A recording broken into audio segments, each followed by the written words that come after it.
이제 후보자님 이제 뭐 공직 후보자니까 뭐 자산 형성 과정에 대한 검증은 뭐 필수 있을 것 같습니다.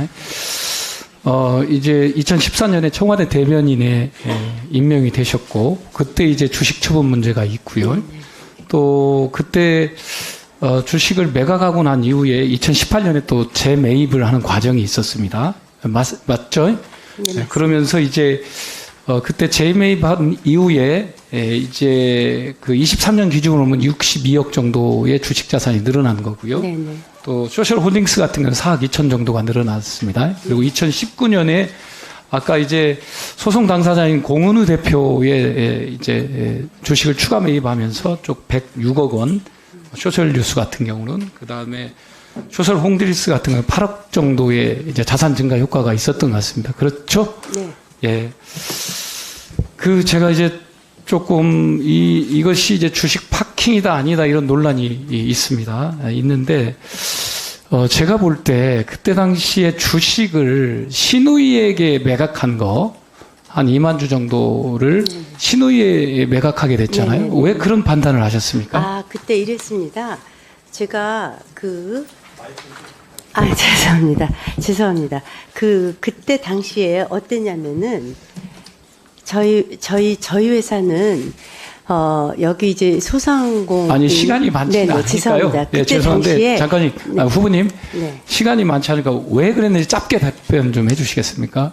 그때 당시에 2012년 기준으로 그 자료에서 보시다시피 약 15억 정도의 빚이 누적되어 있었습니다. 근데 그것이 이제 8차례 유증을 통해서 왔었거든요. 그래서 제가 청와대 대변인으로 임명됐을 때. 그러니까 좀 신우이의 경영이 어려워서 그래. 네, 신우이에게 매각했다는 거잖아요. 네네. 사줄 사람이 없어서.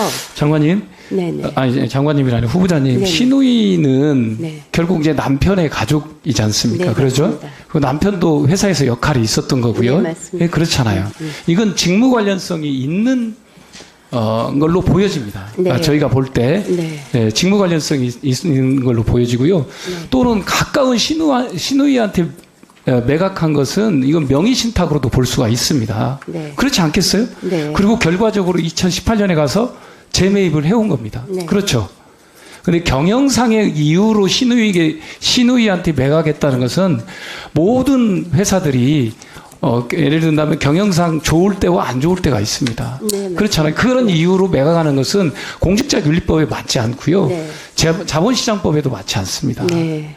그래서 이것은 통정매매에 해당될 수 있는 사안이라고 보고 있습니다. 장관님 후보자께서는 지금 경영상 어려움 때문에 신우이한테 매각했다. 그 이유 말고 다른 이유 있습니까? 저희 회사는요. 저랑 공은희 대표의 가족과 친구로 설립된 회사였었어요. 그래서 당시 처음에 시작하실 적에 주주가 한 4명 정도뿐이 없었었어요.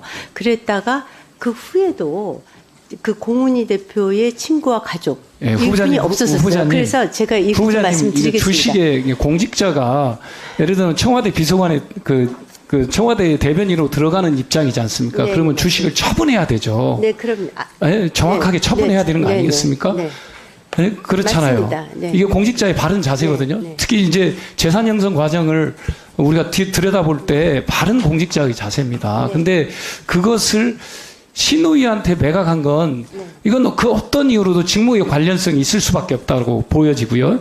그리고 이건 통정매매일 수밖에 없고 또 저희들은 아니고요. 명의신탁일 수가 있다고 봅니다. 네, 제가 그때 저희 여기 말씀드렸듯이 당시 누적 적자가 12억이 넘었습니다. 아니, 그것은 그래서 제가 어떻게 했냐면 이유가 안 돼요. 이유가 안 됩니다. 그러면 공직에 임명되는 사람들이 자기가 갖고 있는 회사가 적자면 다 그렇게 해도 되는 겁니까? 아니, 그게 아니고요. 그게 아니잖아요. 아니요. 제 말씀 좀 들어보세요. 제가 지금 생각을 하니까 차라리 회사가 망하든지 말든지 백지신탁으로 넘길 걸 그랬다. 이런 생각이 당연히 그랬어야죠. 그런데 보세요. 이거는요. 매각을 하거나 또는 백지신탁을 할 수 있습니다. 둘 중에 하나 선택할 수 있는데 그건 아시죠? 아니, 그럼요. 아시죠. 네. 그런데 그러니까 당시에 매각이라고 하는 것이 우리 예를 든다면 서울 남부지구에서 2016년에 모 구의원 CC가 지인한테 매각한 것이 명의신탁으로 딱 법원에 판결이 나와 있는 게 있지 않습니까? 이것은 신우이한테 매각한 자, 거, 제가- 또 배우자가 지인한테 매각한 거, 네. 이건 명백합니다. 저기 그 이 부분에 백지- 대해서 좀 인정. 네, 아니요. 제가 인정할 수 없는 게요. 제가 처음에 청와대 대변인으로 12년 12월에 박근혜 후보 그때 대통령 당선자로 그 봤고요. 잠깐 후자님, 제가요. 후자님, 제가 그거 이제 너무 다른 억울해서 그래요. 다른 설명을 왜냐면- 하실 건 없고, 다른 설명은 하실 건 없고, 정확하게 말하면 주식에 매각을 하려면 원칙적으로 매각을 했어야 되고, 원칙적으로 매각을 한 겁니다. 통정매매를 하면 안 되는 거고. 통정매매 안 했습니다. 아니, 왜냐면은 신우이한테 매각을 아니요. 했는데 의논을 자, 했겠죠. 보십시오. 남편하고 딸이랑 같이 우리 주식을 누구한테 남편하고 매각할까? 딸만 한 게 아니고요. 의논하지 않았습니까? 아니요.